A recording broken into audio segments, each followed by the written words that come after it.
मोहम्मद अब्बास मुसाफिर की तरफ से आपकी खिदमत में सलाम अर्ज़ है। मुसाफिर इस वक्त रोमान परवर दरिया चिनाब के किनारे खड़ा है। ये दरिया ज़िला गुजरांवाला और ज़िला गुजरात के दरमियान सरहद का काम भी देता है।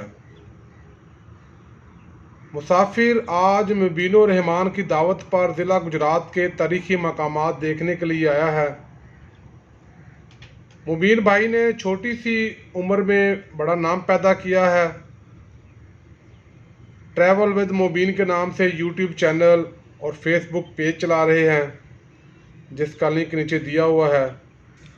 गुजरात के तारीख़ी मकामात की हिफाजत में कलीदी किरदार अदा कर रहे हैं। सोशल वर्क, सहाफ़त के साथ साथ सियाहत में भी इनका बहुत बड़ा नाम है। क्रॉस रूट क्लब गुजरात के सदर और tourism adviser to DC Gujarat भी हैं।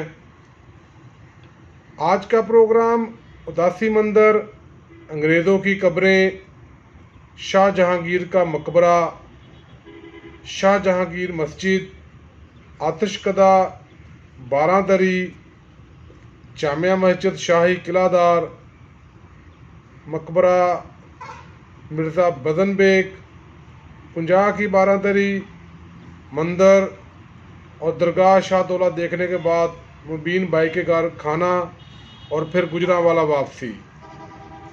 तो मुसाफिर की आने वाली वीडियोज़ में गुजरात के तारीख़ी मकामात की सैर करें। तमाम वीडियोज़ के लिंक नीचे दिए हुए हैं। शाद रहें, आबाद रहें और जहां तक मुमकिन हो सके मुझे सपोर्ट करें। आपका बेहद शुक्रिया। खुदा हाफ़िज़।